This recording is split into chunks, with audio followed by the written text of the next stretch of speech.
NASCAR 2000 continues with the quest for the championship in the NASCAR Craftsman Truck Series tonight from Richmond International Raceway. February in Daytona. These Dana Dodges dared to suggest a dynasty. The dynamic duo began to build their case by winning 2 events in the first 5 races. Season totals now include 8 Bud poles and victories by Joe Ruttman in 2 of the last 3 races. Last year, Richmond was Bobby Hamilton's dominion until an engine disaster dropped him to the sidelines. Tonight, Richmond could see confirmation of the Dana dynasty.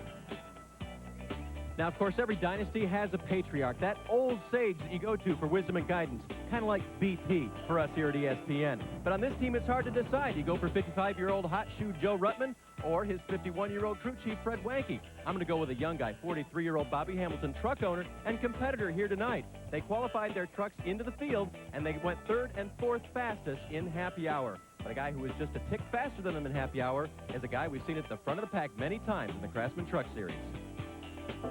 For the first 5 years of the NASCAR Craftsman Truck Series, Jack Sprague was the picture of consistency, finishing in the top 10 in 82% of the races he entered and finishing all but 6 of 122 races. In 2000, however, the story has changed. Sprague is suffering through what has become his worst season in the Truck Series. The weight of 4 DNFs has held him to 5th in points in a year where he was heavily favored to be the repeat champion.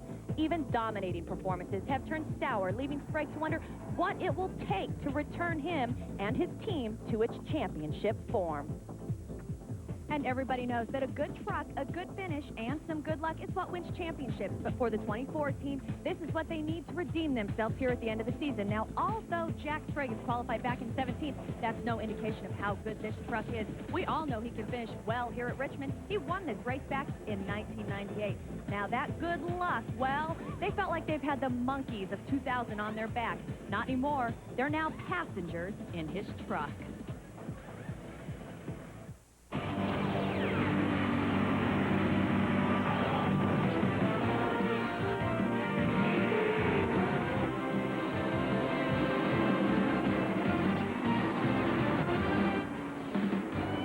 ESPN, the worldwide leader in sports in NASCAR 2000, tonight live from Richmond International Raceway. It's round 21 of the NASCAR Craftsman Truck Series.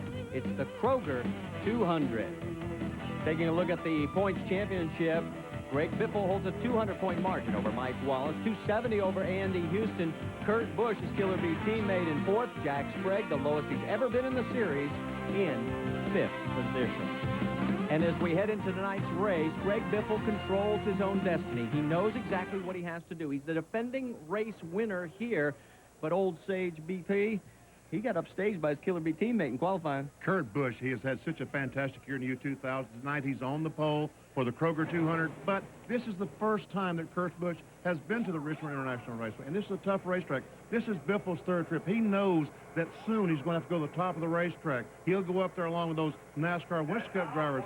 It's interesting to see how much Kurt Busch is going to learn tonight, or can he stay up there tonight? That's going to be very interesting. It is going to be a great race. It always has been here at Richmond. We had like 17 lead changes last year, so you don't want to go away. The engines are firing. We'll set the grid when we come back to Richmond International Raceway. Our first of 3 pace laps here at Richmond International Raceway. And let's take a look at our Mopar starting grid. His 2nd Busch pole in his rookie season, Kurt Busch. It's not a track record. Randy Tolsma right alongside. Then the surprise, Hermie Sadler will start number 3 in the number 29 Bob Keselowski-owned Dodge. Joe Ruttman in the 4th slot. Then in row number 3, it'll be Greg Biffle, Terry Cook. Then in the next row, it'll be Carlos Contreras with a great run here at Richmond. Dennis Setzer will line up alongside. Then it'll be Mike Wallace and Rick Corelli rounding out the top 10. As we look back at the rest of the field, we see the pace trucks out there. 2 groups of trucks as they set their pit road speed. 45 miles per hour will be the speed limit on pit road. They set the tachometers early on, so when they go down pit road, they have no excuse. As we take a look further on deep in the field, there's Elliott Sadler, and he is starting a little bit further back than Brother Hermie. Jimmy Hensley says, hey, clear one thing up, I'm not retired. One of the magazines said that he was going to retire after this year. He is looking for a ride, though. He has been replaced next year by Randy Tolzman, who's going to move over from the Citgo Superguard Dodge. Total of 34 trucks made the show, and Larry Gunselman was the last to squeeze in on the provisional. A lot of guys went home. In fact, when you see the numbers, it's pretty staggering, especially when you look over the last 4 races. 13 didn't make it today, and in the last 4 races, 44 trucks have been sent home. That's an average of 11 missing the field every time out. So that means that the NASCAR Craftsman Truck Series is alive and well. There's your race analysis, 200 laps. The pit window, they could do it on 1 stop for fuel, but I doubt it's going to happen. In round 21 of the NASCAR Craftsman Truck Series is green.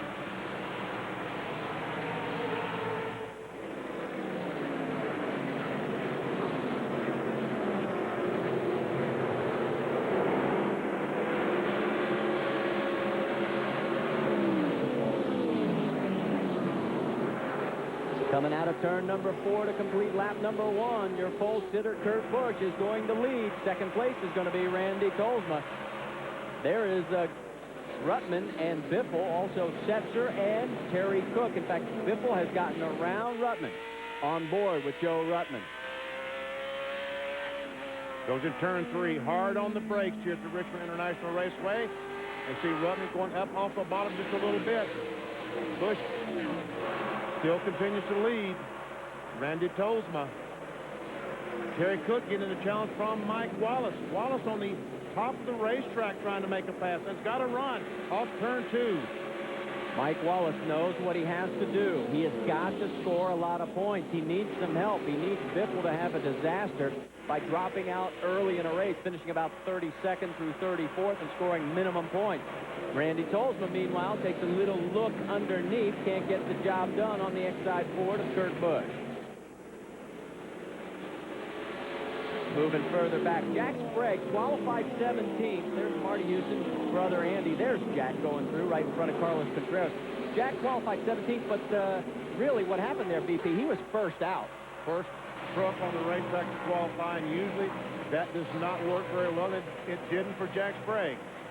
He was second quickest in happy hour. Lance Norrick is right in front of him. Lance qualified 13th, has slipped back a couple of positions. There's Rick Crawford on the inside of the 41 truck of Jamie McMurray. Side by side. McMurray trying to hold on to it.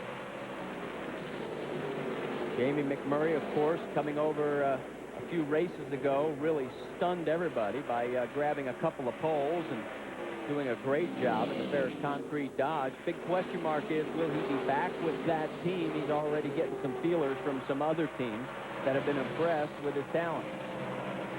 Behind these 2 trucks, the 84, the blue and white truck, is Elliott Sadler. As we see Brian Refter trying to get by Carlos Contreras. Contreras is backing up. Now remember, he started the race up in the 7th position. And that's a battle back for the 15th, 16th, 17th spot there. So whatever Carlos found in that 1 lap of qualifying, he has not been able to sustain it here. There is Grissom coming up right behind him. Steve's going to be doing double duty this weekend. Elliott Sadler's going to be a busy guy. In fact, Hermie's going to be the busiest of all. Or Elliott's going to be the busiest of all. He's going to try all 3 races. Yes, Elliott in the 84 truck is also going to run the NASCAR Busch Series race tomorrow night. And in the NASCAR Winston Cup race on Saturday night. There's Rob Morgan also in this mix in the Axiom Ford. Morgan qualified 21st, making his way underneath the Hot Wheels Dodge. Contreras has been talked about as a possible replacement in the 43 truck next year because of the Hot Wheels connection, but we can't get anybody to confirm it or to put it to bed. Meanwhile, we move a little bit further around on the racetrack. Now that is Hermie Sadler in the Keselowski number 29 Dodge, and he's in 3rd. Biffle is 4th. Joe Ruttman is 5th. And there's a little side-by-side action. That is Dennis Setzer in the Mopar Dodge, and Mike Wallace, and they almost touched. They almost did touch. Mike Wallace drove that 2 truck in the corner really hard, trying to get that spot away, but Setzer is fighting back on the outside. Right now, it looks like that high groove is starting to come in. Wallace is in 7th, trying to get 6th, and there's Corelli going to try and take advantage of it as well. Corelli coming off his season best finish of 5th. Our Lucas onboard technology telemetry with Dennis Setzer. Check out the miles per hour as he goes down the back stretch. Now, this is the slowest part, the slowest straightaway. We saw up to about 135 miles per hour. As he goes down the front, we probably will see something over 140 miles per hour. Well, we would have. We would have. When you least suspect it. There is Setzer. He has opened up a little bit of distance now over the 2 of Mike Wallace. Meanwhile, let's go back to the battle up front. The Exide Ford of Kurt Busch, the 22-year-old rookie in front of Randy Tolsma. We'll be back at the Kroger 200 right after this. Battle for the lead here at the Kroger 200, Richmond International Raceway. Kurt Busch in the Exide Ford ahead of Randy Tolsma. And take a look at the speeds last time around, just over 117.5. And right now, the 99 truck, Kurt Busch, is holding up Randy Tolsma just a little bit. I think the 25 could run faster if he could get in front, but... You saw Ricky Sanders. He is 34th, about to go a lap down. There is a change in 3rd during the commercial break as we go on board with Joe Ruttman.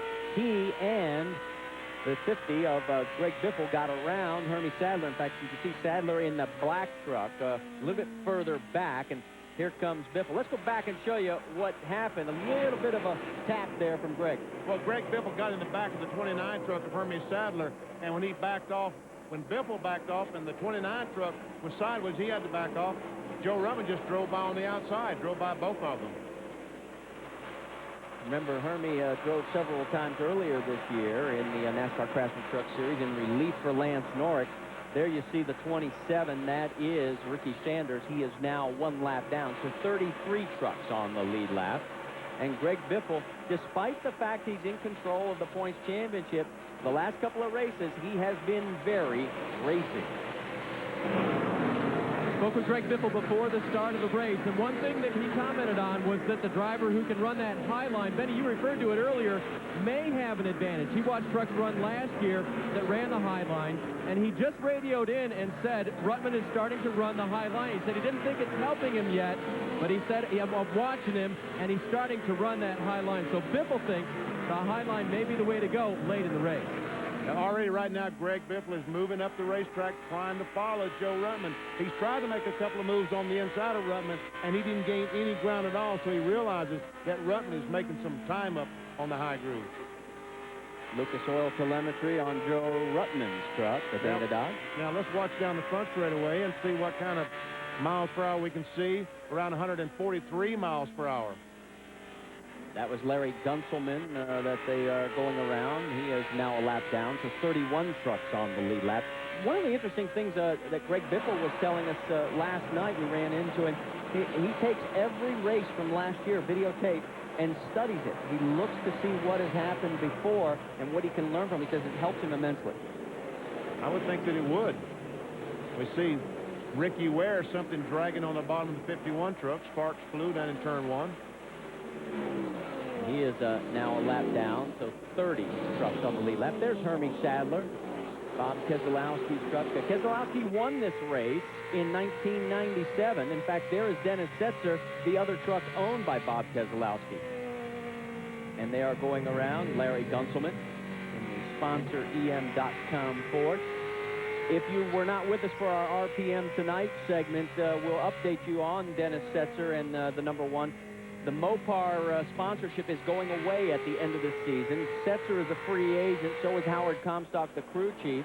And Bob Keselowski quickly brought out the second truck, brought in Hermie Sadler, and said, look, we're going to see if the two of us can team up and put something together. And there is Jack Sprague, who's now working his way back up towards the front. He's picked up 10 spots.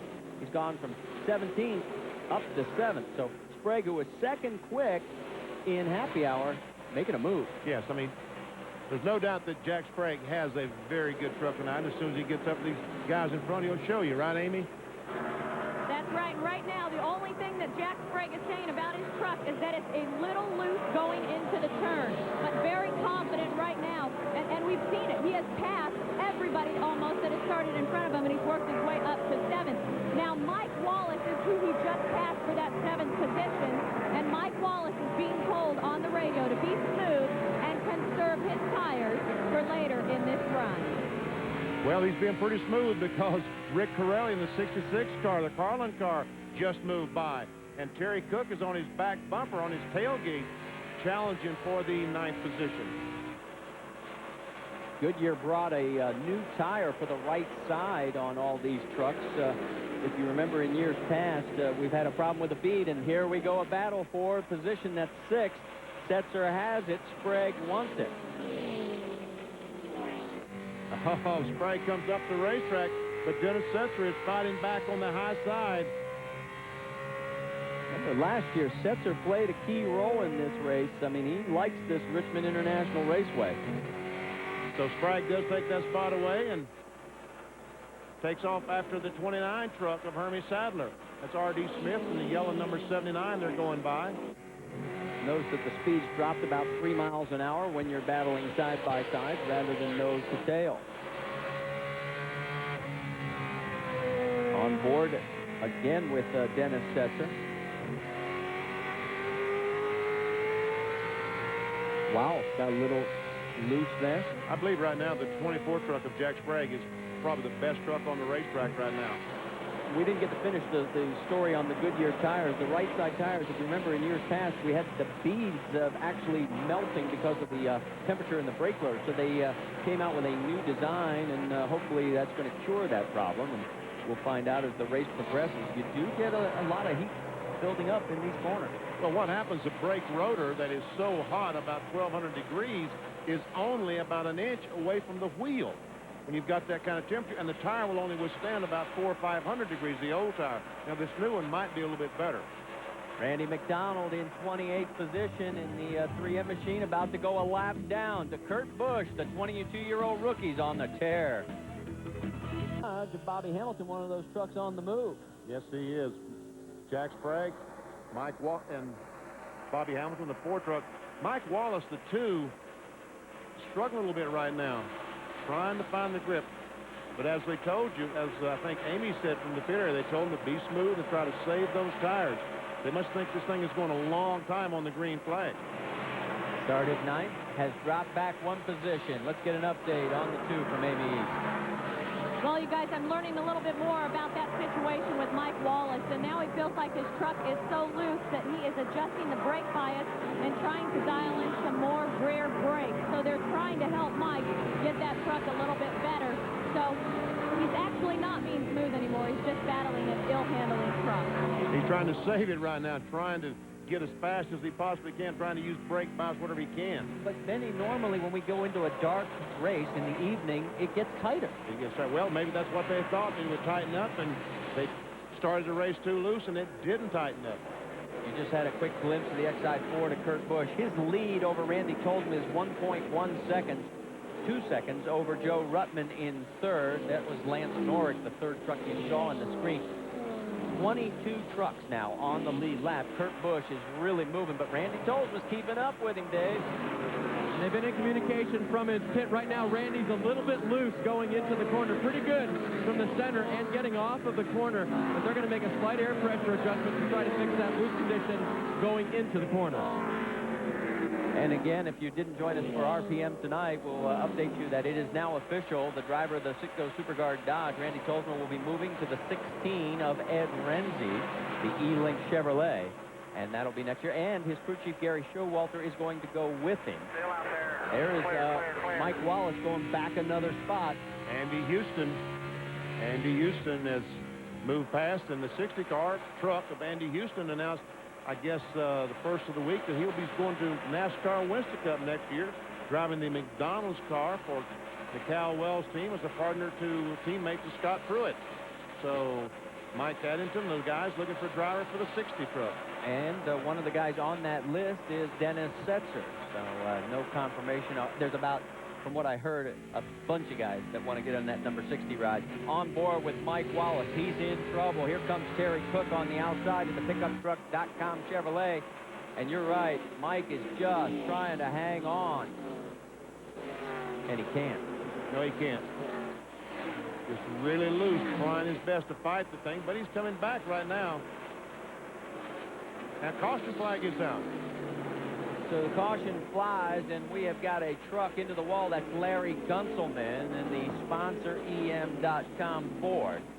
So we've made it 50 laps before our first caution of the evening. That's over on the back straightaway. And in fact, in practice, we saw a number of trucks do the very same thing. Normally it's the corner, but a lot of the action happening on the back straightaway coming out of turn 2. Let's go back and take a look at it, BP. Comes off the corner. There's the 16 truck, and he just, for some reason, he might have made contact with the 46 truck of Rob Morgan. I'm not sure, but he was Rob Morgan was the next truck behind him, and he started that wobble back and forth, talking about the 31 of Gunswell, never got it back under control again. Was able to keep it off the wall, though. Now we're going to have pit stops here as we are 1/4 of the way through this 200-lap race. So Kurt Busch brings him down pit lane. Let's go to Amy East. Well, Joe Rutland is going to hit his box first. He's complaining of a slightly tight truck, so this is one of the trucks that did tighten up with this cool track as he takes on right side tires.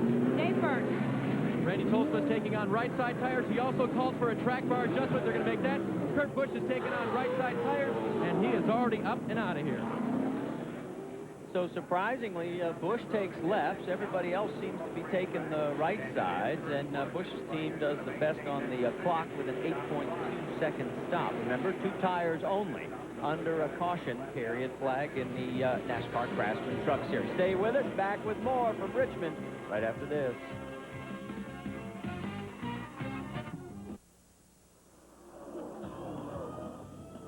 Crunchy, you're on board with Kenny Schrader. We're here at the Kroger 200 under our first caution period of the evening, brought out by the spin by Larry Gunselman. And surprisingly, Kurt Busch, the only lead truck to take on left side tires. I tell you what, I was wondering about Kurt Busch and how he'd be able to handle the traffic and the top groove and the things that veterans learn at this racetrack. And he has performed like he'd been coming here forever. As a matter of fact, he was making up ground on Tolsma on the top side of the racetrack. It's Busch, Tolsma, Biffle, Rutman, and Sprague. That's your top 5 as the pace truck pulls in and the green flag flies. And we're back to racing on lap 55.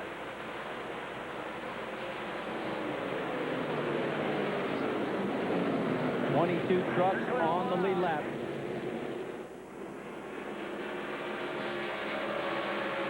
Looking back, there's Mark Petty in the 44, side by side with Rick Corelli.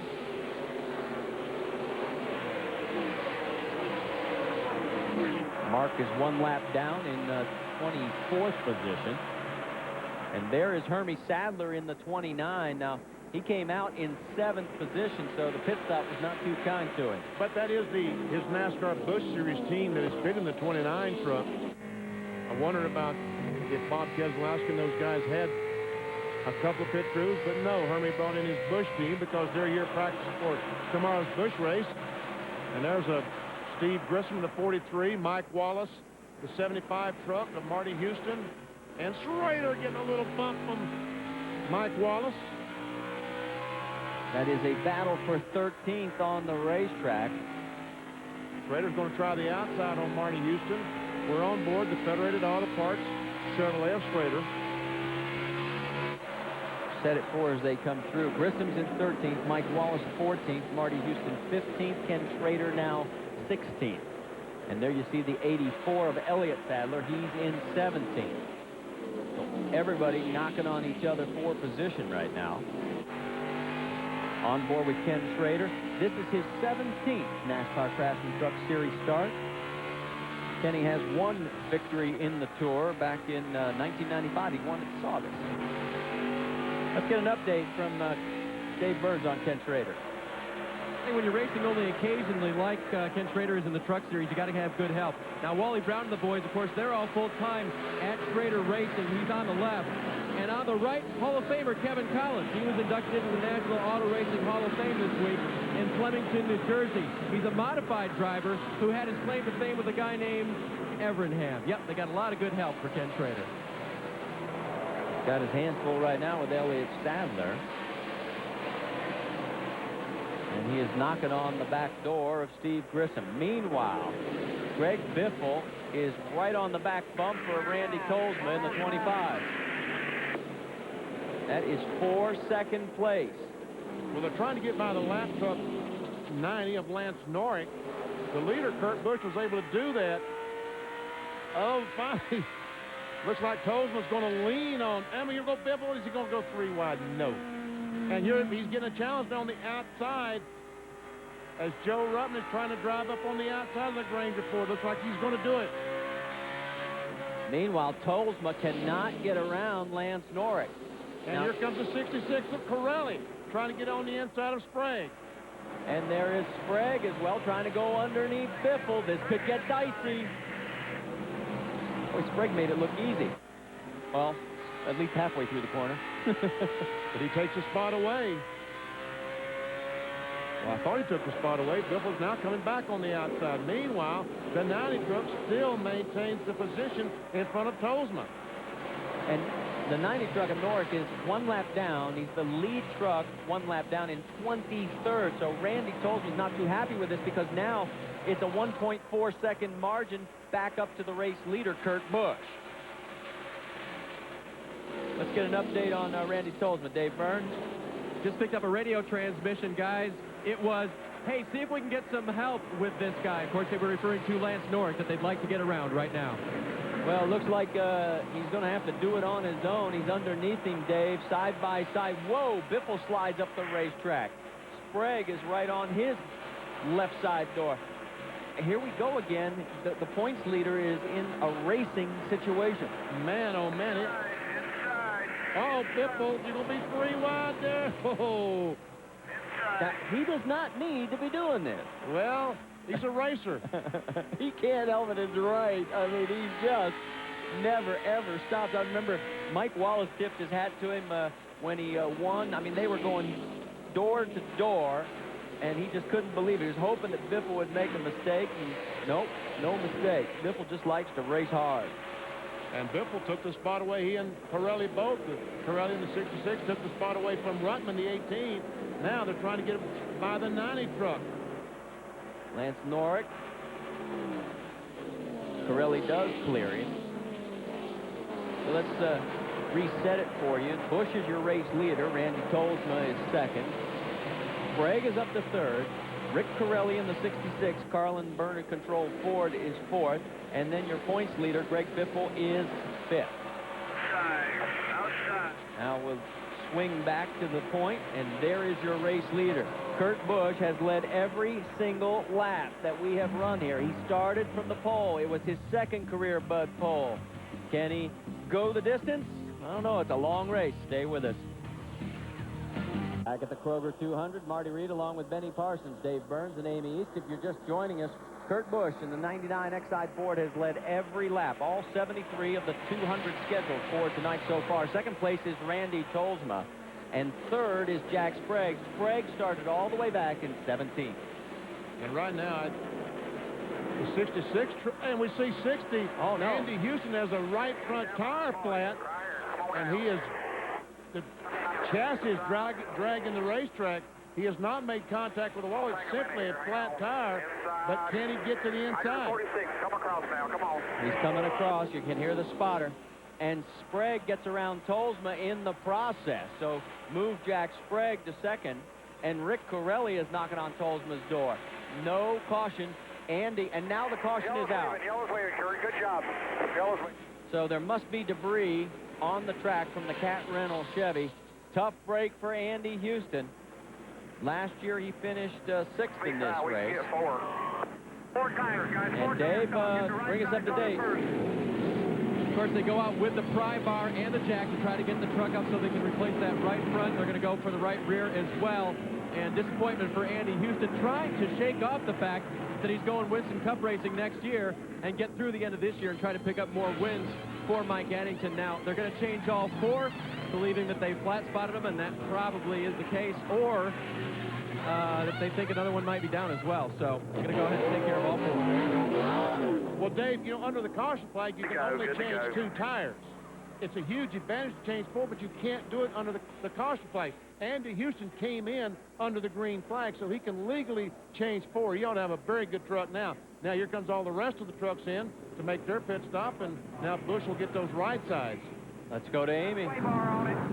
Well, Jack Sprague, the man on the move, is coming in for his left side tires to hopefully tighten up that truck. He's also getting a half a pound in the left rear, and they have a great stop for the 24. Dave Burns. As you might expect at the front of the grid, right side tires now for Kurt Busch, left side tires for Randy Tolma. He's beaten out of the pits by Greg Biffle. I was just noticing on Randy Tolsma's truck, there is a little bit of damage on the right front corner, and I don't know how he got it. Maybe we'll get it. There it is. There, you can see it. He has definitely come in contact with somebody or something out there, and he's back out on the track, though. But Kurt Busch, your race leader, second place is going to be his Killer Bee teammate and points leader for the championship, Greg Biffle. Third will be Randy Tolsma. Fourth will be Jack Sprague, and fifth will be Rick Corelli. He's having back-to-back good runs. Stay with us. Back with more after this.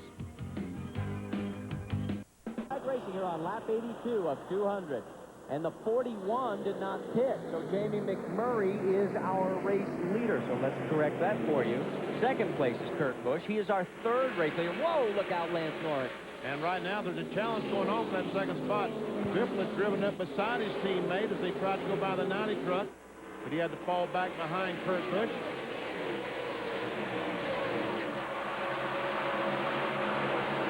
Let's get an update on Jamie McMurray and that Ferris Concrete Dodge. Jamie? Well, while some of these teams think it's a 3-stop race, they decided to go for 2 stops. Of course, they did stop back on that first round of pit stops, took on right side tires, and now they have calculated that they can go to lap 178 on fuel, and that is when they will come down for fresh left side or maybe fresh right side. They wanted the track position. Well, he just got passed for the race lead, and he's about to lose second spot. It's the first time he's actually led in the NASCAR Craftsman Truck Series. Has 3 top 10s. Of that, one of those is a top 5, and that's all since coming over to that 41 truck. Side by side with Biffle. Meanwhile, here comes Sprague on the inside of Tolsma, trying to take over about the 3rd or 4th spot. And he does it. The GMAC Chevrolet, Jack Sprague, we go on board.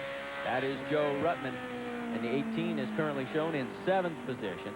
Right behind him there, you can see the number 1 of Dennis Setzer. Now we look out the front, and that's Rick Corelli right in front. In fact, that's a battle for position between Corelli and Randy Tolsma. And we got battles going on all over the track. There is Biffle trying to get around McMurray for second.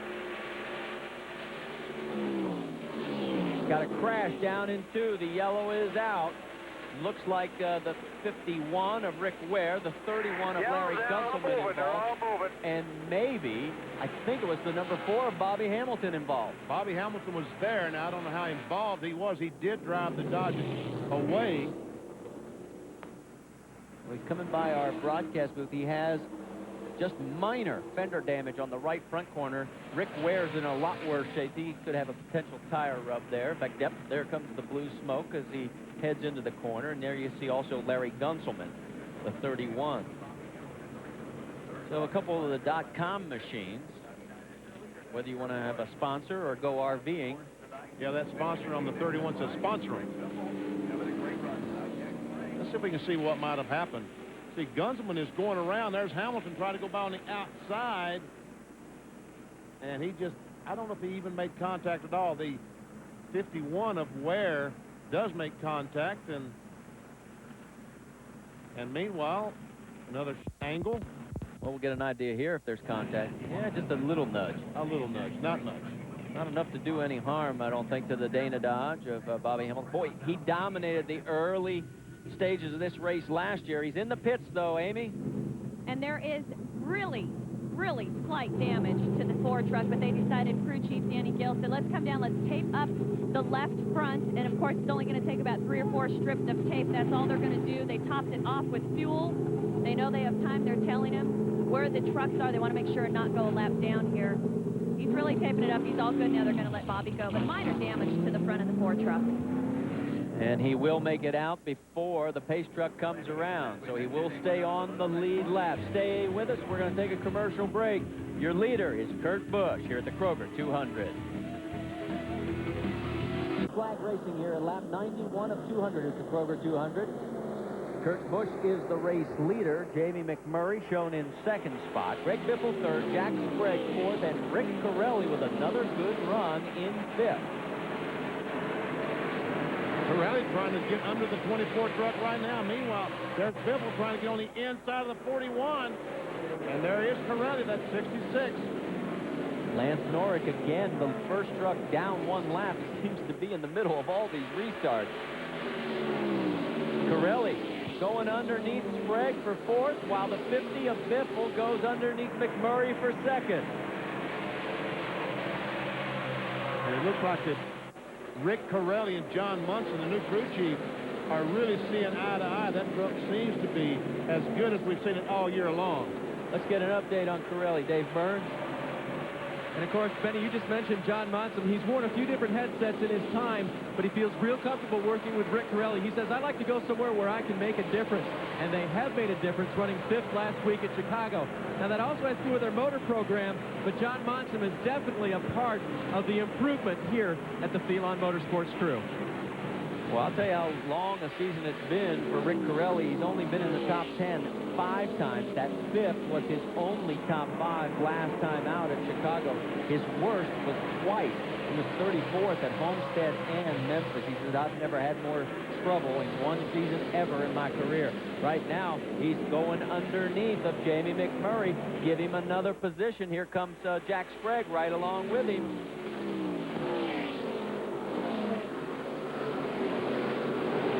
The battle for third. Corelli trying to keep moving up. There's your race leader. Second place, Greg Biffle. McMurray's going to hold on to the spot at least a little bit longer. But it's just a matter of time. If you remember, he did not stop the last time when everybody else took tires. But that top groove is starting to really work as we see Sprague trying to get back by the 66 truck. That's about for fourth spot. Sprague changes horses in the middle of the corner. He says, well, if I help McMurray, I might get around him. Let's take a look at our Dodge race recap. Kurt Busch, and he has led 89 of 95 laps. We've had 4 lead changes. Now, we have a question mark, and we're checking into it to see if Randy Tolsma led a lap. Remember, 5 bonus points for leading a lap. Kurt Busch may be a lock here very soon to get the 5 extra bonus points for leading the most laps. And while all that's going on, we can tell you that all 34 trucks are still out there running. No one has dropped out of the race. You're on board with Dennis Setzer. He is looking out the right window towards Joe Ruttman. This is the battle for the 6th position. You see Randy Tolsma behind these trucks. Now looking back from Ruttman's truck. Almost to the halfway mark. 200 laps, the scheduled distance. That's 150 miles here at Richmond International Raceway. The last short track race of the season, the last 3 races, all on mile track or longer. Dover, Fort Worth. Look at Jamie McMurray. He's not giving up that 3rd spot easily. He's there. He says, Sprague, you got to pass me. Sprague's going to win and just move him up the racetrack. Move him out. And Sprague almost crashes, and he loses the spot as the 66 of Corelli goes by. And guess what? He still isn't done with the 41 truck. Yeah, he finally is. Wow. He finally almost took it all the way around. He was looking almost sideways at Jamie McMurray. McMurray's now under attack from Dennis Setzer. Let's go back one more time. Watch this. Watch Sprague. This thing is completely sideways, and I'm just amazed he didn't come back and get in the side of the 41 truck. But Corelli quickly dove to the inside and took a spot away. A couple of spots away, as a matter of fact. Moved Corelli up to 3rd. And Sprague, evidently he slipped coming off turn 2, and almost, if he didn't, he almost got in the wall. He may have heated up the tires so much on that 4-wheel drift that he's just got no traction right now, although he is holding off Elliott Sadler in the 84. It's a battle for the 7th position. Sadler is 8th, trying to take it away from Sprague. And there's Randy Tolsma. Now he has slipped back to 9th. Let's go back and take another look, see what happened to Jack, see whether he was loose or did he just get into the gray. Well, there he goes in one. The truck's on the bottom of the racetrack. Well, he goes in, and all of a sudden, you know, I don't know what the deal is. In happy hour today, I saw several trucks do exactly the same thing, and I'm not sure exactly what happens. They go down in one, and all of a sudden, the vehicle just took off to the top of the racetrack. Let's go to Amy East and get some more. Amy? Well, you know those monkeys riding in the truck with Jack. Oh, we've got a crash here. Yeah, the yellow is out, and it is Randy Tolsma in the Citgo SuperGuard Dodge. He's in the turn 4 exit, and he has done some serious damage. Dave, what's up in that pit? Well, Randy was worried. They were worried that they had a right rear tire going down. They radioed in that might be a possibility, and as you saw, he was slipping back. The truck was loose in, it was loose off, and they were thinking it might have been a right rear. It doesn't look like it, Dave. It looks like the right rear tire is up, because with all that damage, that's the first thing that draws your attention is all the damage. And it is heavy damage on the left rear corner, smoke coming from the tire rub, and he has made it into pit lane, and the Citgo SuperGuard Dodge had a great run going, but it is going to be for naught right now. So here's the tail end of it. Well, there's Hermie Sadler going by, and he makes contact with the nose, so he'll have to be coming to the pit to try to work on the nose of his car, because he's the one that knocked the front off the 25, and Tolsma takes his truck behind pit wall. And he Coming is in behind you guys. looking for his pit area so he can get the work done on it, try and get back out for those valuable points. Now, here comes your leaders. Amy, it's all yours. Well, remember I was telling you guys about the monkeys there riding with Jack Sprague. Well, just about the time they think they got it off their back, you saw that altercation that he just saved, that he's going to take on right-side tires, and he's screaming, loose, loose, loose. Stay first. Both Roush teammates take on left side tires, no adjustments to the trucks, and the 50 truck of Greg Biffle said, we don't want to take them on yet. They're going to save their rights for later on. That's why they took on the left. Everybody's going now. Let's take a pedal around, Max. I know what I'm doing in here, okay? Oh, I think we've got a problem here. That's Brian Reffner, and now it falls off the gas can, and that's going to create a bit of a mess. Hopefully nobody hits it. The fuel is still pouring out. Coming out the vent. The vent pipe, yeah, you're right, BP. We're on board now with Mike Wallace. Let's get a replay and see what happens. Yeah, contact between 29 and the 25 truck of Tolsma. That's what caused Randy to spin. So all our speculation about flat tires had gone to nil, because it was simply a bump from another truck. And you can see the work going on. Randy's got the helmet off. And it looks like they're going to continue to work on it, but Randy is climbing out. We'll talk to him when we come back to the Kroger 200. Stay with us.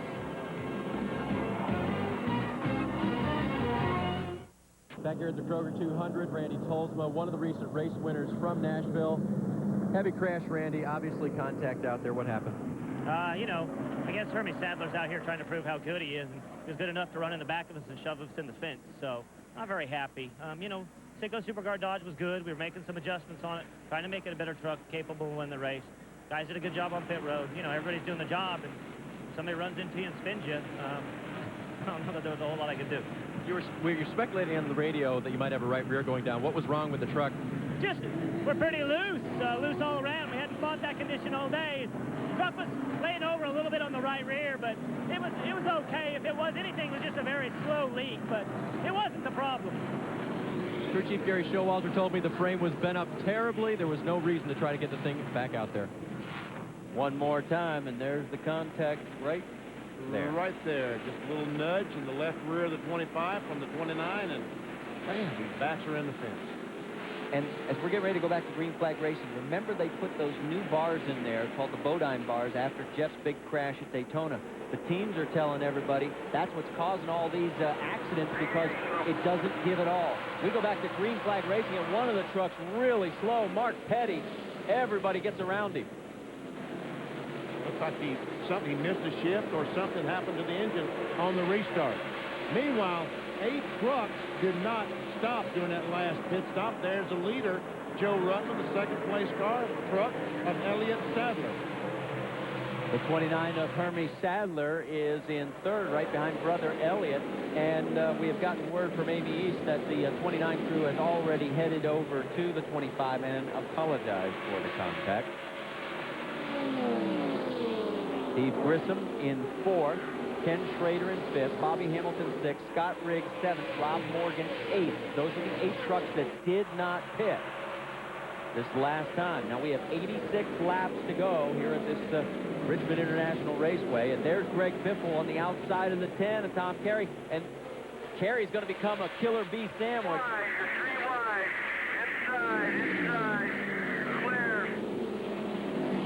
And Carey wisely backs out just in time. There is Biffle still in front of Kurt Busch. They are running 8th and 9th now. Rob Morgan has been pushed back to 10th. They're going around Andy Houston, who is 4 laps down in 31st position. We saw Andy Houston, the Cat Reynolds Chevrolet, had a flat right front tire and trying to get back to the pits. He ground the front stabilizer bar or anti-roll bar off, the arm off, and so he basically has no sway bar. See some heavy smoke out of a truck somewhere in front of there. No yellow flag, though. The racing continues. There is Hermie Sadler. Looks like the smoke is out of the 29 truck. As we go on board with Ken Schrader, he is right behind Hermie Sadler. And it doesn't seem to smoke down the straightaway. I thought I saw some off in the corner, and Hermie looks to be a little slower than he was. Well, maybe not. Well, Steve Grissom has gotten around him for third. In fact, Ken Schrader is trying to take the fourth position away from him. Meanwhile, Lance Norrick, again, the first truck on 1 lap down in 21st. He seems to be everywhere tonight, wherever there's some action going on.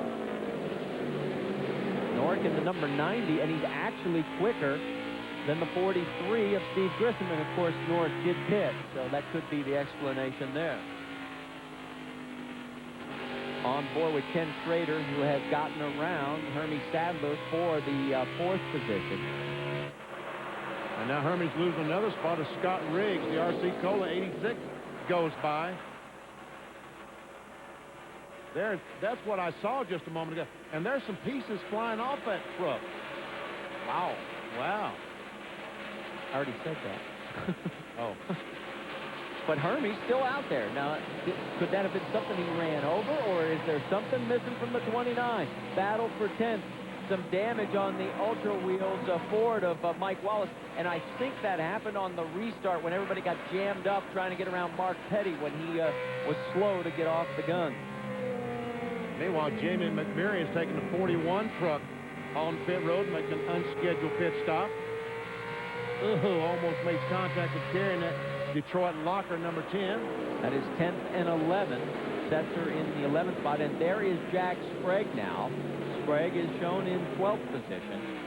Remember, all these guys are still trying to fight their way around these guys that did not stop, the lead 8 trucks. And Hermie Sadler losing more spots at black 29 on the outside, so something's definitely wrong with Hermie's car. Truck. Get it right after a while. He's been out of practice. Too many car races. Battle for 5th is continuing. Kurt Busch and Kenny Schrader. And there is Greg Biffle in the mix as well, going underneath and trying to bump Schrader back another spot. See there, you see all of a sudden Biffle going to the corner, just lose the back on that truck. That's exactly what Sprague did down in turn 1, and I've seen several trucks do that today, and I can't imagine what the deal is. On board with Ken Schrader, you can get a great view of the Granger Ford as Biffle, the points leader, works that steering wheel. He's going to try it underneath again.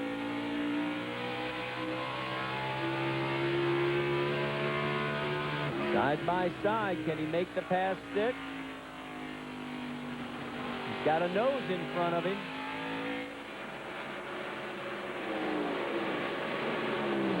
Boy, look at the speed, 113 and change, and they're still side by side, BP. That inside groove just can't get that run on that outside lane.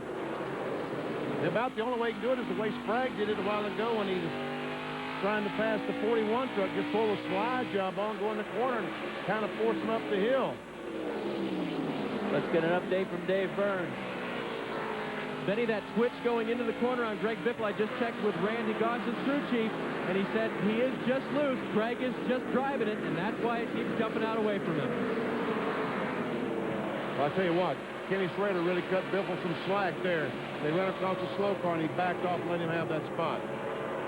So far, the strategy of Joe Ruttman to stay out on that last yellow flag situation has paid dividends. He's got a 1-second lead over Elliott Sadler. Stay with us. Back at the Kroger 200, you're looking at our race leader, Joe Ruttman, going around the lap traffic of Jeff Beck. Beck in 26, now 3 laps down. And in case you're just tuning in, let's bring you up to speed as to what's happened here at the Kroger 200. Things got a little exciting for Larry Gunselman. Lost it coming out of turn 2, managed to keep it off the wall. Then problems for Andy Houston as he lost the right front of the car, and then a 3-truck pileup. Then the last one, that was Hermie Sadler getting into the 25 of Randy Tolsma. Tolsma goes to the truck owner, Bob Keselowski, and Keselowski says, sorry.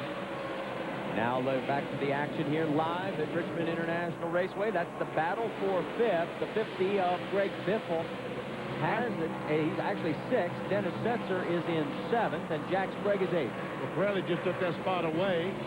Pirelli is now about to take the spot away, and Sprague is faster than Biffle. So right now, the 50 truck of Biffle, not exactly what they had in mind.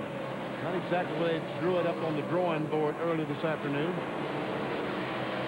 Setzer in that Mopar Dodge.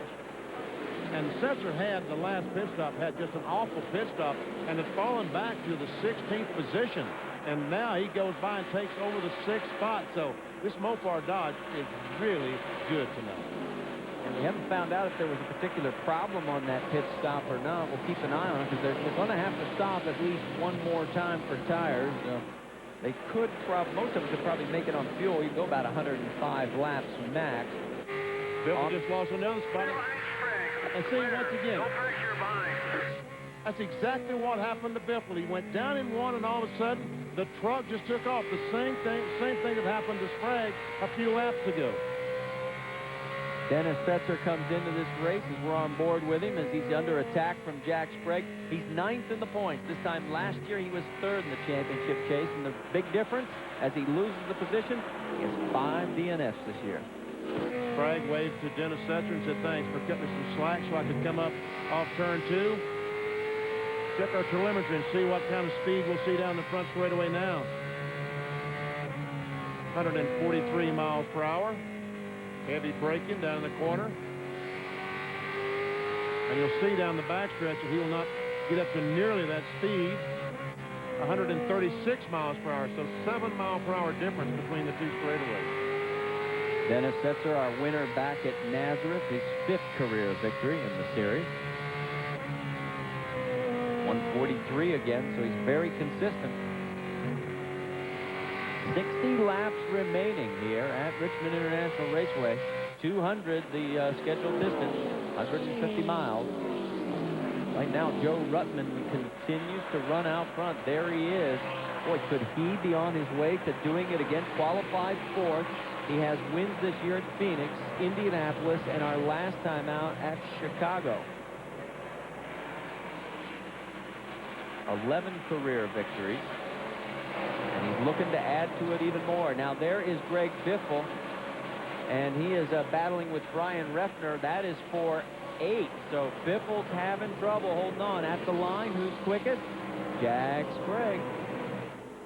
116 miles per hour. And check our leader, only the high 114 mile per hour range. But the 18 truck, the 84, they did not pit the last time, so that's one reason they're a little slower. One more time at the line. We've got a total of 19 trucks still on the lead lap. This time, it looks like Kurt Busch is going to be the quickest.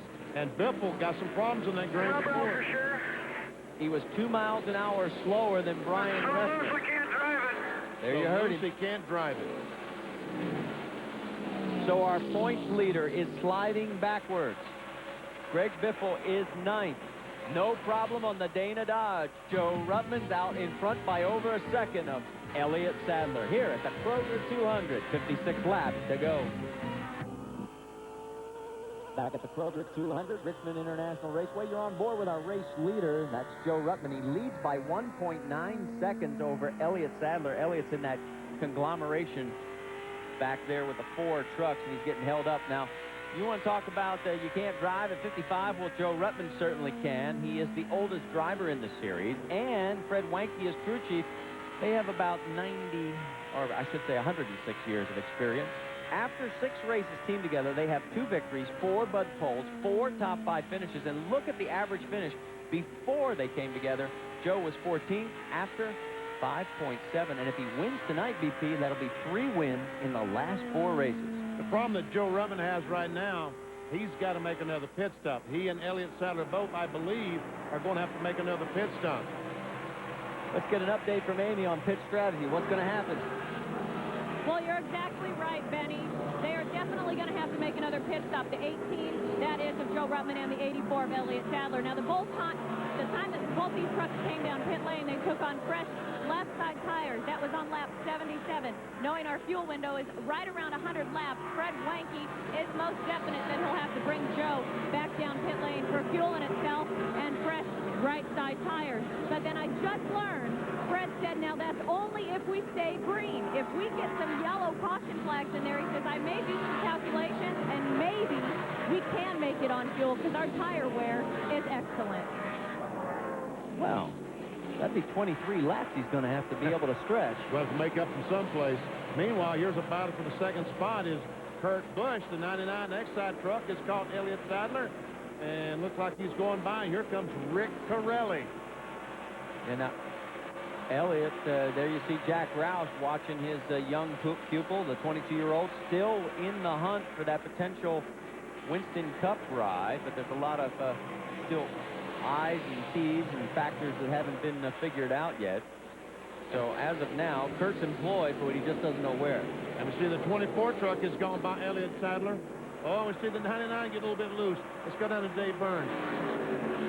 Hey, Benny, they can make it on fuel in Kurt Busch's camp, but they would like to come in and put on those right side tires. Will they?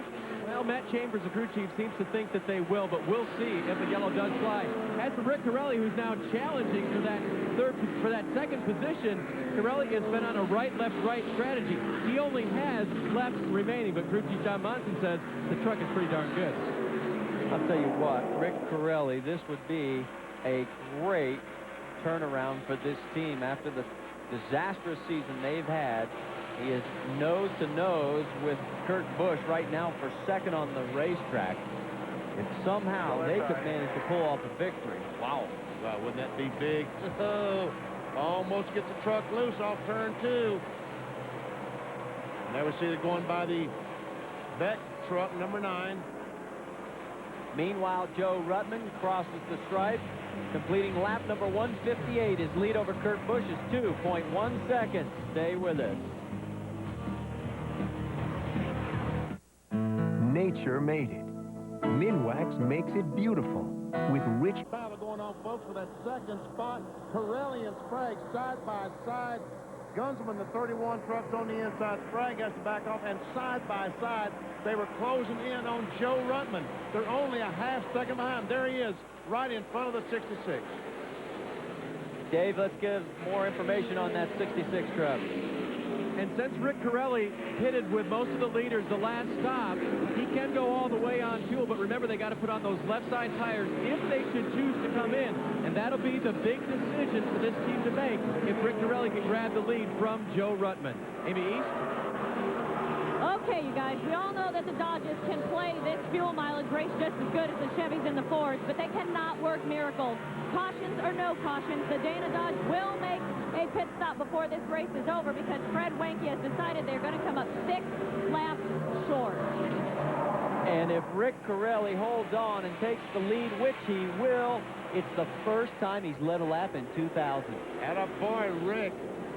Don't you know he has to be so excited after what he's gone through the last couple of years? The last time he won was April of '99 in May. Blue up on the bottom. Oh, and we've got a yellow. Rack high, stay low, stay low. Yellow's waving, yellow's waving. That is Terry Cook, and looks like he has lost fire. And there's also crash in turn number 4. That is B.A. Wilson in the B12 Chem Tool Chevrolet. He's banged up the rear quarter. Yes, he has. So we will have our 5th caution of the night. Terry's on the backstretch. Don't know if those were interrelated or separate incidents. But now you saw the green flag fly, so pit lane will be open, and we're going to find out who has the best pit crew. Remember, Dennis Setzer came out in 16th last time, had to fight his way back. He is currently up to 6th. Here comes Rick Corelli, your race leader, down pit lane. Amy, it's all yours. Well, Joe Ruttman is going to come down and take on fresh right side tires. The last time he had fresh rights was back on lap 49. Fred Wanke got those numbers crunched in just enough time just to get his fuel mileage in. Dave Burns. Well, Amy, Rick Corelli apparently did have right side tires remaining. They might be lightly scuffed from practice, so he puts on right sides, and they're telling him awesome pit stop. And even though Kurt Busch beat him out, a good stop for Rick Corelli, who was looking real strong when the yellow came out. Both Greg Biffle and the 24, Jack Sprague, are losing some valuable track position on this exchange.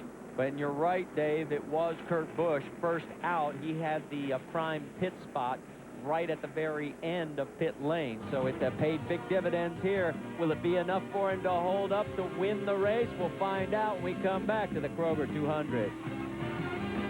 I need to correct myself. He did not pit. His last stop was at lap 106. We're at lap 173. You're back just in time. The restart here on lap 176 of 200. Dennis Setzer is your race leader, followed by Kurt Busch, Rick Corelli, Joe Ruttman, and Elliott Sadler. And here goes the battle for the lead as the 99 truck. Busch dives on the inside of Setzer. The 14 truck, the last truck of Crawford, got on the inside, and the 99 has fresher tires. Looks like he's going to take the lead. Inside, you're clear. Kurt Busch goes back into the lead. He has led the most laps here. That'll be our 6th lead change. You mentioned Rick Crawford in the Milwaukee Tools Ford. He is in front of our race leader, but he is the first truck, well, just about a lap down. He's in 17th position. He's trying to get back all the way around the track. He's on board now with Joe Ruttman. And there's a battle for second spot as Corelli gets on the inside of Setzer, trying to take that spot away. He also has fresher tires. He takes it away. And Joe Ruttman is next. Let's get an update on Rick Corelli, Dave Burns. Benny mentioned fresher tires. I had thought perhaps if they were used right, that is correct. I checked with crew chief John Monson. I asked him, how many laps do you have on them? He checked his notes. He said 40, and it's the best we got. But it looks pretty good, as now Rick Corelli chases Kurt Busch for the lead. And Joe Ruttman has gotten around Dennis Setzer for 3rd. And Elliott Sadler is off the pace on the backstretch. A great run goes down the tube as we see Biffle trying to get on the outside of the 3 of Refner. That's, what, 6th? At the battle for 5th right now. And there you see Elliott Sadler, as you're right, his first NASCAR Craftsman truck race is coming to a close. Meanwhile, the battle for the race lead. Corelli. He is underneath. Can he hold up? Ooh, he starts to slide up a little bit. No contact between the two, and they're almost dead even at the stripe. According to official scoring, Kurt Busch led it. No. Oh, it looks like Corelli's going to have the space to slide up. He does. Takes the lead. And here comes Busch right back underneath. Rick Corelli. Remember the crash last year in Memphis? Put him on the sidelines. It left us all wondering, first, was he going to make it? Second, would he ever get back into a race vehicle? First race back this year was a Southwest Tour race in Phoenix. He won it. Everybody thought, my goodness, what a storybook ending. But it turned into a nightmare, as this has been the longest season in his career. He has only one top 5. That was the last time out in Chicago. If he pulls off this win, it will be one of the most popular along pit lane. And if you follow the NASCAR Craftsman Truck Series for the last 4 or 5 years, you can't hardly help but pull for Rick Corelli to pull this off with just 17 laps to go as he crosses the line. There's a 22-year-old kid right behind him, though, that doesn't give a tinker's hoot about history, Rick, or anything else. He wants to win, too. Kurt Busch in that X-size Ford. He is all over the back bumper. There is third, Joe Ruttman, and now the 50 and the 1, Greg Biffle in the Granger Ford, Dennis Setzer in the Mopar Dodge. That's a battle for fifth. And we see Scott Riggs, 86, trying to take a spot away. Scott Riggs got in the 30th spot. He was the first of the 5 provisionals. The truck was junk all day. His words, not mine. Something has been found in the evening hours. The truck's tightened up nicely, and he has made his way into the top 5. He just did it by taking the spot away. And there comes Jack Sprague behind Dennis Setzer, and I'm really confused as to why Sprague and that GM Goodwrench 24 isn't running better right now. Marty has been one of the best trucks all night. Here he's back in 7th spot and don't seem to be making any progress towards the front. Let's go at the line, see who the quickest is. Scott Riggs right now. How about that? Meanwhile, the battle up front. Busch right on the back bumper, trying to go inside. Can't get it done. The fast line's that second groove. Yes, it is, and Corelli knows that. I doubt very seriously he's going to give that line to Busch unless there's a lap truck that gets in his way. That could be the problem he would have. And Scott Riggs for the second lap in a row. Quickest again at over 117 miles an hour. That's Rick Crawford. He is the last truck on the lead lap in 16th position. Here comes Sprague. You were wondering where he was, BP? Here he comes, trying to take over that 6th spot. This battle is going on about 4.6 seconds. look at the donuts on the 24. Our last short track of the season. He did the slide job again. He makes it stick. So moves Sprague into 6th position ahead of Setzer. 11 laps to go. Notice the difference in the speeds. Riggs was running at 117. Sprague and Setzer much slower than that. And Scott Riggs is still running over 117 miles per hour. Although that lap, Greg Biffle was the fastest truck in the top 6. On board with Dennis Setzer. He's losing contact now with Jack Sprague. So Sprague has set sail trying to reel in Scott Riggs.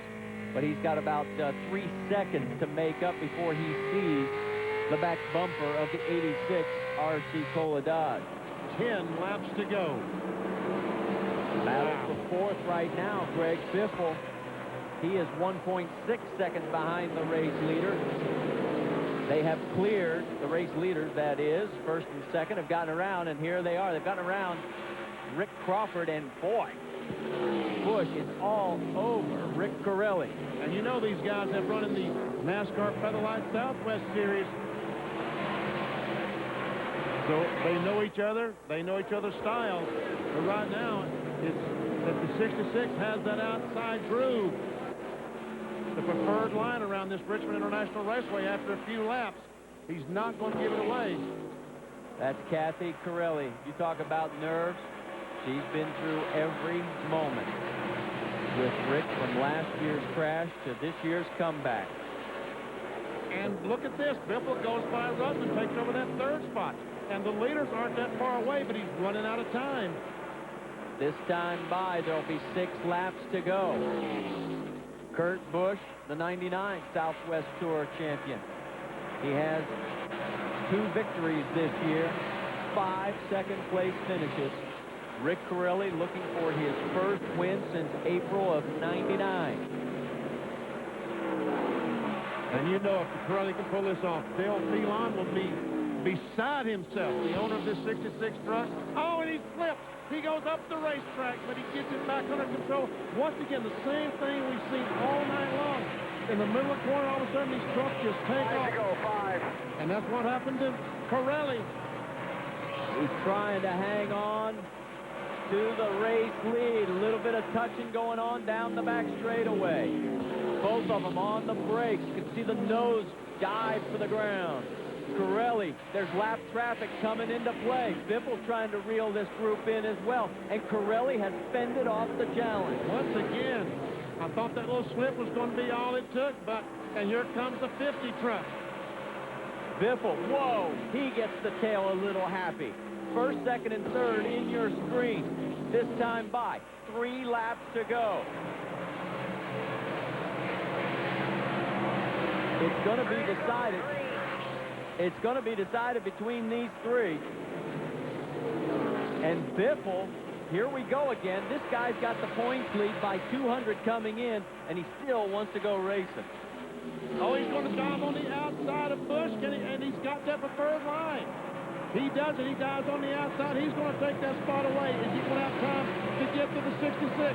And this has got to be helping Corelli because those two are duking out each other. And you're right, BP. He has taken over the position. Next time by, white flag.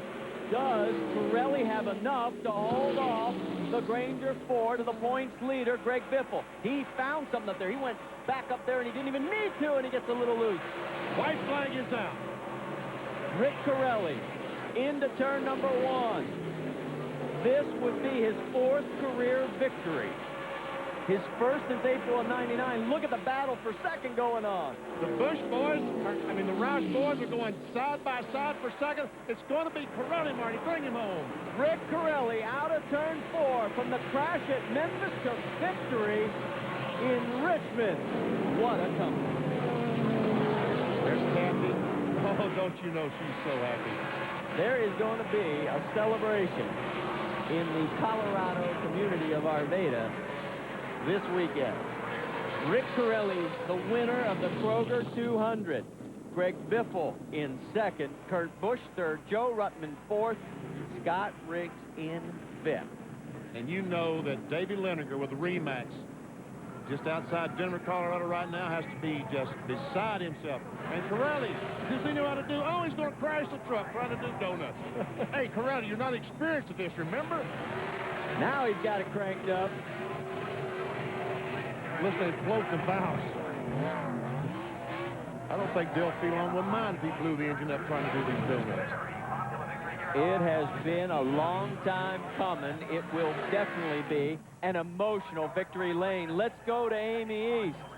Well, standing by with crew chief John Munson. My gosh, you did it. You brought Corelli to victory lane after what was probably his toughest season with the truck. Rick Corelli is one hell of a race car driver, I'm telling you. I'm so happy for him. You know, he's been through a lot, and I'm happy for Dale Phelan because he's been in this series from the beginning, and it's about time he won a race, and I'm happy that we could do it together. Well, don't discredit yourself. It's hard to figure out these strategies in these truck races when you can only take 2 tires down the pit lane here. It is hard, and I give so much credit to these guys in this series because they're so good.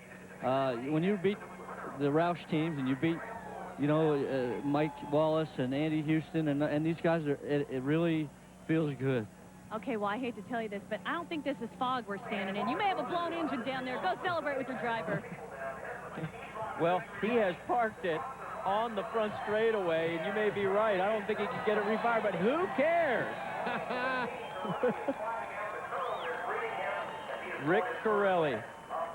There's Dale Phelan giving him a big hug in the blue shirt. Oh, yeah, you're the man. When we come back, we will be talking to the man who has won here at Richmond. Don't go away. They say. Back at Richmond International Raceway, Rick Corelli has just finished a 41-race drought. Getting congratulations from John Monson, the crew chief, and also from his wife, Kathy. Rick, first of all, 41 races since you have won. It makes the comeback complete. How does that feel? It's incredible. You know, I mean, what we went through Memphis last year and all the rehab and everything we did. And I just want to thank everybody involved. Dale gave me an opportunity this year and believed in me to drive the truck. And we've been coming. You know, John came on board and Nazareth and motor guys been working on it. And I think I did a burnout there. Who knows, man? I just let her eat. But it's incredible. I mean, I won Phoenix this year to start. And, you know, what can I say? My kids, I love you. Dominic, Calissa, you gave me the power, and I had it, girl. I tell you, Dominic, great job. You told me not to let anybody under. But, hey, what can I say? We made some adjustments before the race started, and I'll tell you what, it worked. I knew what I wanted, and I'll tell you what, this truck was awesome. Kathy, you watched Rick recover. You were there the entire time. And you also saw his comeback. And you're a racer. I mean, you wanted to win as bad as anything. I mean, what does this mean to you? I can't even tell you what it means. Like he said, we had so many people that helped us out through last year. I mean, all the people at Remax. Dave Linegar's been awesome to him. And for Dale to give him this opportunity in the trucks, I'm speechless, actually. I'm trying not to cry, so I'm trying to get through it everything, but it's incredible. Well, it's okay to cry. Now, Dale Phelan, I think we should mention now, you built Strong Race Motors. Congratulations. Oh, thank you very, very much. And I'd just like to take a minute to dedicate our win to Norm Petron, who died last Sunday. He worked for Carlin. This is for his family and for him. God bless him. Rick, let me ask you this. It was also an extremely hard-fought victory. I mean, you had to fight there at the end, and I didn't know when they put 40-lap old tires on the right side there if you had enough for them. You know, as good as the truck was, I mean, I just told John, I said, if you see the brakes start glowing, make sure I let off, you know, and then he did. And, I mean, the truck rolled great. I mean, it was going through the corners. Engine shop did a great job, and, I mean, what can I say? Everybody did it. We stuck with each other all year, and, you know, this is a racetrack to me that reminds me like Phoenix. I told John, I said, we need to be a little free up off 2 and, you know, good off of 4, and I tell you what, we made the right calls, and I tell you, that truck went, man, and I drove the wheels off of it, and, you know, it's something. And you drove the motor out of it, too. Tell us about the burnout. I tell you what, I mean, everybody says, you know, do one like Harvick, you know, and Harvick's been doing really good this year, him and Todd, and I mean, those guys, I think the world of them, and I said, if I get up there, man, I'm gonna do a burnout that ain't gonna be forgetting. You know, here I walked the victory lane, but hey, I tell you what, you know, these guys have been in this truck series from the start. They believed in me, and I tell you what, we got it done tonight, and what can I say? Goodyear had a great tire. I mean, Ford did a great job, and we kept believing in each other and made adjustments. We didn't like this truck at the start of the year. I hated it. We changed it around, put a new clip on it. And I tell you what, it came around and it went to the front. Well, and as Rick Corelli was telling us about his victory, Ford's 50th win in the Craftsman Truck Series, by the way, the truck rolled silently behind him into victory lane. But it's not going to be silent for Rick Corelli as his crew congratulates him now. Let's take a look at the final results and take a look down in the 15th position. Mike Wallace dropped all the way to the last truck on the lead lap. That's going to cost him in the points championship because Greg Biffle, the points leader, comes home in second. Great run for Scott Riggs. Started 30th. Here are the trucks that were at least one lap down. A tough end for Elliott Sadler. He had a great run going until the very end. Also for Randy Tosma, who has lost 3 positions in the points. Let's catch up with our points leader, second place finisher tonight. He's with Amy. And he was our defending race winner from last year. You finished second, but I have to tell you, you know, you have an over 200-point lead in this championship. You don't have to race so hard there at the end, but you did get second from your teammates. Yeah, I did. I think I could have. I know I could have won. It was pretty obvious. The truck was really fast. The guys made a pit stop, or made an adjustment on the last pit stop, and made the truck just awesome for me. And I really wish I made it earlier in the night, but you know, it's too far to come there at the end and just run out of laps. But happy for Rick, and you know, we're just glad to get second and continue our point lead. Okay, you guys, you heard it. He's on his way to a championship. He's not slowing down, though. Still as aggressive as ever. Let's take a look at the points, and he came in with a 200-point margin. He's going to leave here, BP, with a 252 margin, and there's only 3 races left. And Kurt Busch moves into that second spot as Andy Houston had all kinds of problems, finished back in the 25th position. There is Rick Corelli climbing out of the truck, heading for victory lane. Stay with us. We're back after this. Well, Kurt was giving us some really exciting racing there at the end. We thought you had something for Rick Corelli, but then you kind of fell behind him, and it turns out that your teammate got you there at the end. Tell me a little bit about what your truck was doing as you were trying to battle Corelli. It was great. The XI guys got me out in the lead, and I told them, hey, now it's up to me. And the truck just kind of lost the handle a little bit there at the end. Just struggled with a little bit loose getting in, a little bit loose off. Just beginning of the race were awesome. Truck just dialed in, taking off, taking names, and just struggled a little bit at the end. And I wanted Corelli to get by us, see what he was doing, and see if I could work a line where he didn't race well on the racetrack. And 3 and 4, he just had me covered. I couldn't get him. And 2, I was better than him out of 2. I got a run there with 5 to go, and I just truck side by side, get loose on one another, and Biffle was able to squeak by us. But great points tonight. We didn't get taken out by a lap truck, so now we're back in it with the points. You guys, it's always hard for me to believe that this kid's a rookie. You know it? Dave Burns? I'm with no rookie. That is Joe Ruttman, and he, I think tonight, by leading these laps, you've led more laps now this year than in your entire Craftsman Truck Series career. But your pit strategy, was that the right call to stay out when you did? Well, I think Fred wanted to sneak one. We probably were marginal to win the race, and I think he decided to say maybe we could stay out and maybe sneak one from the boys. And it looked like there for a while that maybe it could work out. But then we just got too many laps on the right side tires, and the boys, I could see them reeling me in, and I couldn't block them. I tried my best, but I just don't see as good as I used to, and they snuck up and passed me before I got a chance to block them real good. Well, it was a tough night for the Dana dynasty, but they've got a few more races left in the year to prove that.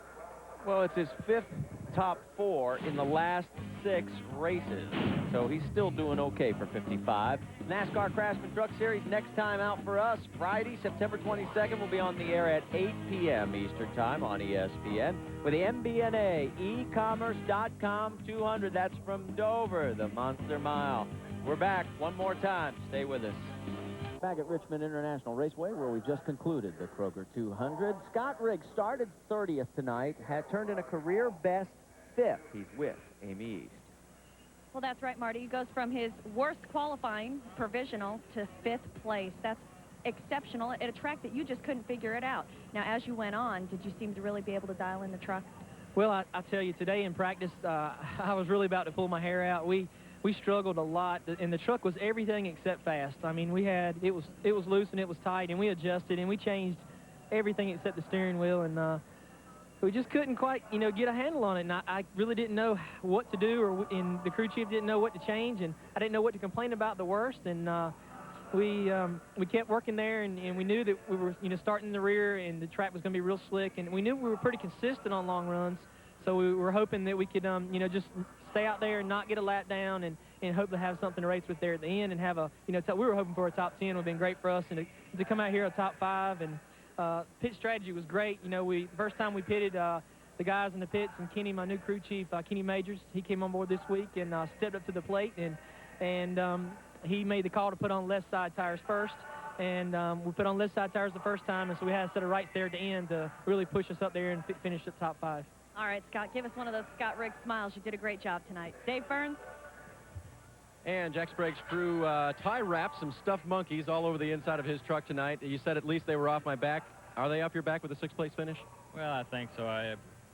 The guys did a great job. I had a great truck. It was my fault. I didn't have no radio. I couldn't hear what they were saying. I should have stayed out and not pitted because I was much better shape than I was than when I pitted. Every time we took lefts, it was extremely loose, and every time we took rights, it was great. And the perfect thing would have been no caution because I feel like I had a really good shot at it. I was faster than Corelli was, but hey, I'm happy for Corelli. He's been through a lot, and 6 is better than what we've been doing the last 4 or 5 weeks, so we'll take that and go to Dover and see if we can win there. And any monkeys in the truck when you go to Dover? Sure, why not? It worked here. It sure did. A good finish for Jack Sprague after they've had so much trouble recently. So the Hendrick Racing Zoo will continue at least at Dover. More racing from Richmond tomorrow on ESPN2, the NASCAR Busch Series, the Auto Light Fram 250 at 7:30 Eastern Time. Then Saturday, it'll be the Chevrolet Monte Carlo 400, 7:30 Eastern. That's on ESPN. So that's your weekly dose of NASCAR racing action. And, of course, you can always log on to ESPN.com to get more information. Final thoughts, BP? And don't forget, we've got qualifying for the NASCAR Winston Cup cars tomorrow at 5:30 on ESPN2. Dave, final thoughts from you. Well, and as Benny said, Winston Cup here, Busch here, this is an important race for the NASCAR Craftsman Truck Series, guys. And just thoughts from one of the wives before this thing started. She said, if we get to victory lane tonight, we're never leaving. They're serious here in the Truck Series, true. Amy East? Well, my hat's off to these teams. It's a one-day race. They unload, they qualify, they practice, they happy hour, all under the sunlight. Then they have to figure out what their truck's going to do under the lights. And it's been a long day, but an exciting race. Richmond, hey, this is fun. It was a blast, and we had a total of 7 different lead changes, BP. I'm just so delighted for Rick Corelli. We were there at Memphis last year. We saw the crash and just feared the worst. And we saw Corelli when his eyes, one was going north, one was going south. And they came back. And now everything is fine, but yet he wasn't winning. They really struggled this year. And they put it all together tonight with a victory. I couldn't be happy. It puts a period on what has been a long road coming back. And look at, I told you it would be a well-received victory on pit lane, because these guys like Greg Biffle know what Rick Corelli, Kathy, and the team have been through. Baseball Tonight is coming up next. For us here at Richmond, it has been a memorable occasion because, as Benny said, we've been through the struggle with Rick Corelli. We've seen his team climb the mountain, and they are now once again at the summit. And what a great race it turned out to be. We'll see you next time we go racing on the NASCAR Craftsman Truck Series from Dover, Delaware, September 22nd. For Benny Parsons, Dave Burns, and Amy East, I'm Marty Reed. Thanks so much for joining us. Our last short track race of the season is a history maker, and one that young lady, Kathy Corelli, and that man, Rick Corelli, will never forget. This has been a presentation of ESPN, the worldwide leader in sports. For more, log on to ESPN.com. Good night, everybody.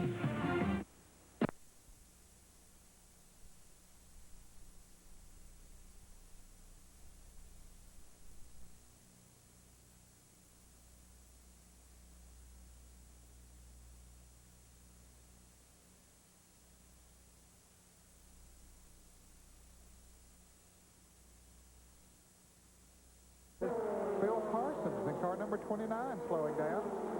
The Matchbox White Rose Chevy. His car, I believe, got tagged a little bit when they spins over there a minute ago as we have a lead change up front. The Budweiser Ford Thunderbird. This is not the Junior Johnson-owned Budweiser car. This car is actually owned by Charles Hardy and prepared by Gene Roberts. Jim Ruggles, the engine builder for Bill Elliott. The car is prepared down in Dahlonega, Georgia. Gene Roberts, the crew chief. And now Mark Martin will take a look inside. You're riding along inside with the Winn-Dixie in-car camera with the Batesville, Arkansas driver. And when they made that lead change, Robert Presley was able to close in just a little bit on him. Robert has a good lead over the fourth-place car, which is Rick Wilson. And Terry Labonte back there are sort of drafting together. As Earnhardt comes up on them, there they come. There's Rick Wilson in the 75 car, Terry Labonte in the white 14, and Earnhardt coming into the picture now in the black Chevrolet. He has moved up to 6th place. The battle for 4th and 5th right there. Charlie Henderson's Food Country USA car number 75. And here's Ernie Irvin in the car number 4 beginning to make a move. Time to look inside of Ken Schrader. Yeah, Ernie started way back in the field. In fact, he started 25th. He had to qualify on the second day, but he had a very fast time on the second day, which would have put him way up in the field had he turned out on the first day.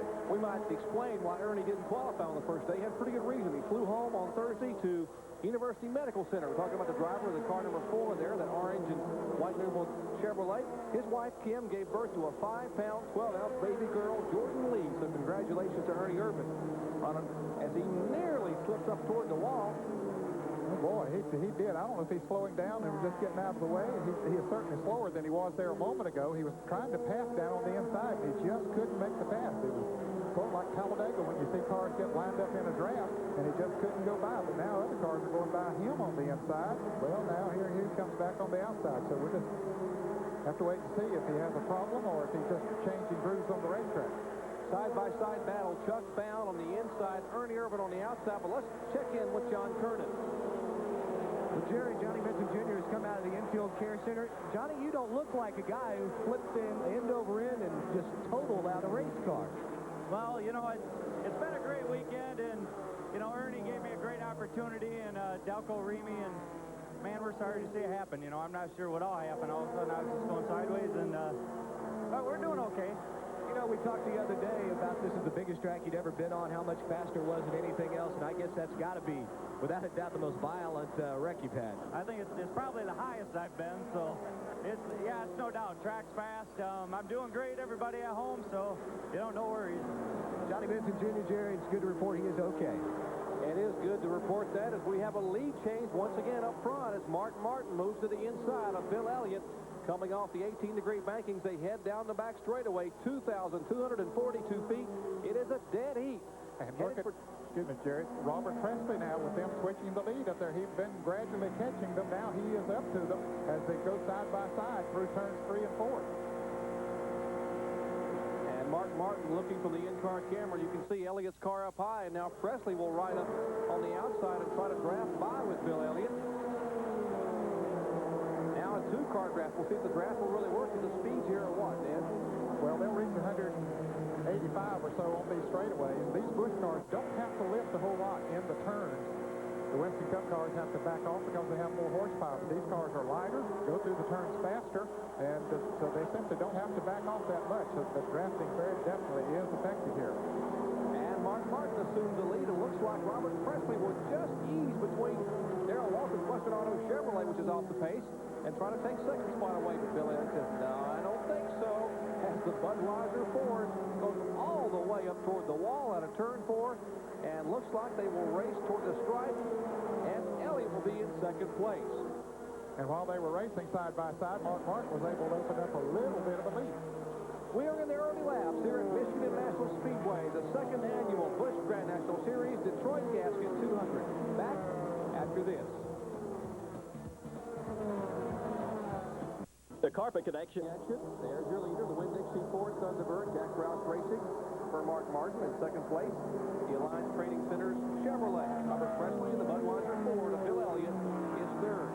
But behind them, Ned, they're coming in a hurry, including one man in black. Well, Earnhardt has come now up to 4th place from his 16th starting position. He has passed some awfully good race cars, and yeah, I think they might be gaining on the leaders a little bit, although once Mark Martin got back in front of Bill Elliott, he has been able to pull away a little bit. Darrell Walker coming into the pits. We saw it get left there a little bit ago. But this trio right here, that's Earnhardt leading Rick Wilson and Terry Labonte, and they're trying to catch the lead cars. That is 4th, 5th, and 6th. That is 4th, 5th, and 6th. You saw a little bit of tire smoke coming out of the Rick Wilson car, number 75. Wilson, who had a great qualifying run. Chris Carrier, the crew chief on that car, a veteran crew chief out of Johnson City, Tennessee. And he's Tennessee State graduate in engineering technology, and put a good car into Rick Wilson. That car now holding in the 5th position. He begins to move in on Earnhardt. Take a look. He started 16th, and he has come to the front in a hurry. Reminiscent of his performance at Talladega a few weeks ago, back on July 24th, when Earnhardt started back in the field, ended up winning at Talladega in the Busch Series competition down there. Now, right behind them, Jerry, is Morgan Shepherd in his own car, number 21, an unsponsored car. That's Phil Parsons, who made a pit stop there a moment ago, that's running with him. But Morgan beginning to close in on Earnhardt and them a little bit. Here's Rick Wilson trying to move on the inside of Earnhardt, trying to take that position. They're getting away. Earnhardt passed him on the outside a little bit ago with the help of Terry Labonte. Now they run side by side. That's going to hurt them as far as their drive towards the front. Because anytime two cars are running side by side, it slows them down. Now Terry Labonte don't know which one to follow, so he says, I'll just try to pass both of them. He says, neither. I will go downstairs and try it myself. So they're 3 wide here at Michigan. This racetrack's so very wide. The turns are 73 feet wide as you watch them side by side with a 10-foot apron. The straightaway's 45 feet wide with a 12-foot apron. What a great move by Terry Labonte. He's trying to figure out which one to go behind, and he had some momentum. He said, well, by golly, I'll just pass both of them, and he did. Uh-oh, there's some smoke coming from the Phil Parsons car. Phil had made a pit stop there a moment ago, so he's flooded down now. Got it down on the inside. No caution flag being shown. Apparently nothing wrong out on the track. That's the White Rose Collectibles Chevrolet Lumina for Phil Parsons. And once again, a 2-car draft up high, a pair of Chevrolets, Terry Labonte and Dale Earnhardt. And Rick Wilson will try the inside, but that's not going to be the quick way. As Labonte leads them by, they will be able to use the draft to stay up on the high side of the racetrack. Folks, this is the best racing on the racetrack right now that we see. The front 3 drivers have pulled away from this group, but they're all running single file, so you're not missing anything up there. Mark Martin's still leading. Robert Presley still second. Bill Elliott third, but these guys are really mixing it up back here. As Morgan Shepherd now catches them. Morgan's got a big open house a week from today at his shops in Conover, North Carolina, and he invites everybody to come by. A lot of drivers will be there, including yours truly. Sign autographs and say hello to the fans. And of course, the proceeds from the event goes to charities in the area. And that's 51-year-old Morgan Shepherd. His first Busch Series start of 1993, back there in the white car, number 21. Watching this pack 4th through 7th. We might mention Joe Nemechek, who came down pit road a little bit ago, and the car was not performing well. He had a plug wire off. The defending series champion, Dick Kangas and crew, put the plug wire back on the Dentine Chevrolet, and he's back in the action. Jerry, there's one driver that is really making a move up through the field. We talked about Earnhardt. How about Steve Grissom, who has come from the 33rd starting position? He's second in the Busch point standings, going, as you talked about, at the top of the show, and he has come up to 10th place already. John Kernan, he's on the move.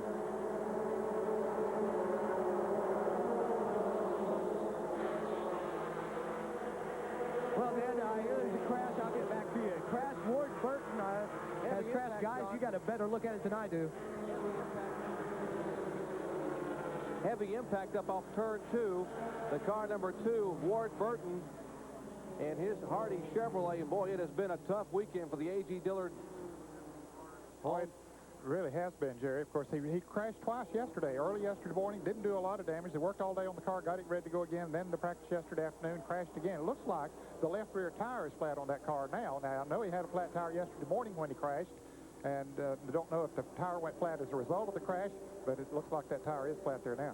Well, Freddie Fryer and crew will have their work cut up for him. Look again at what happened to Ward. He did a heck of a job to keep the car from going head-on into the wall as he loops it around and keeps it out of the concrete. But watch the traffic coming by. Yeah, they were driving into smoke, couldn't see, and there a couple of cars went down. Then he came down the track, so the others went by us on the outside. They did a great job of driving around, and he did a good job, as you say, of keeping it off the wall. Remember, last week we saw Dale Earnhardt choose to go higher to the outside in the smoke when Kyle Petty spun, and Kyle spun right back up in front of him, and which put both those cars out of victory contention. And here is Ward Burton. Freddie Fryer and crew will go to work on that car. Now, he said he cut a left front tire yesterday morning, and that car slammed the wall. Not this car, the one he ended up destroying. They fixed the car, came back out another practice section. He looped the car in the backstretch and literally destroyed the front of it. Now, this was another car that rolled out of the truck yesterday, took one lap of practice, and put it in the field at the rear. They're on pit road. Here's Benny Parsons. Jerry, they got a problem. They can't get the jack is up a little bit. Let the jack down. There we go. Now we got to let the jack down. They've lifted the car up. They finally got the jack under. They're changing tires. We see no damage to the car other than the fact the left rear tire is just absolutely in shreds. They're having a little trouble getting that tire on the axle house. They finally get it on the hub. It's being tightened. They look around to the right side. Everything looks fine. He leads. And here come the leaders. The leaders will come down pit road. Mark Martin will lead them down single file as we have 25 laps in the books. Now, many of these drivers, when they could go about 60 laps, they'll come down and change some tires. Mark Martin's in-car camera. Actually, we're on the roof cab of the Winn-Dixie Ford Thunderbird. And Steve Mill and that crew will go to work and change tires. Now, they can only change 2 tires during a caution without penalty. So most of them will change the right side tires this time. And maybe change the others later. Robert Presby's already made a good pit stop. He's out as we see them continue to work on Bill Elliott's car. Mark Martin, of course, is out as well. So it looks like they're going to come out in the same position they went in, and that was Mark Martin leading and Robert Presby second. Bill Elliott has lost a position to Terry Labonte. He gets out in third place. Pit road, a very, very busy place under this second caution flag of the day. Let's check in with John Kernan. John? Well, you know, as good as Mark Martin has been running, he's been complaining to Steve Mill, the crew chief, that the car is just too tight. So they took out 2 big rounds of wedge on this pit stop to try and loosen Mark up. I mean, as good as he was running, it's kind of scary to imagine he can run any better. As we have had pit stops during the second caution flag of the day, brought out by the spin of Ward Burton in the Hardee's Chevrolet. Back with more from Michigan after this. Stay with us. Track Facts are brought to you by Quaker State. The Big Q is one tough motor oil. For the past couple of years, we've talked a great deal about camber, but primarily in the rear of the car. This time, we want to talk about camber in the front. Camber in the front is adjustable. Okay, once again, camber. When the top of the tire is out, that's positive camber. In, that's negative camber. Why would we want to change it? Because we want the tire to wear smoothly all the way across the surface of the tire. You do that by adjusting the camber. Okay, how do you do it? Let me show you. This is the upper control arm. These are the shims that go between the frame and the upper control arm. If you want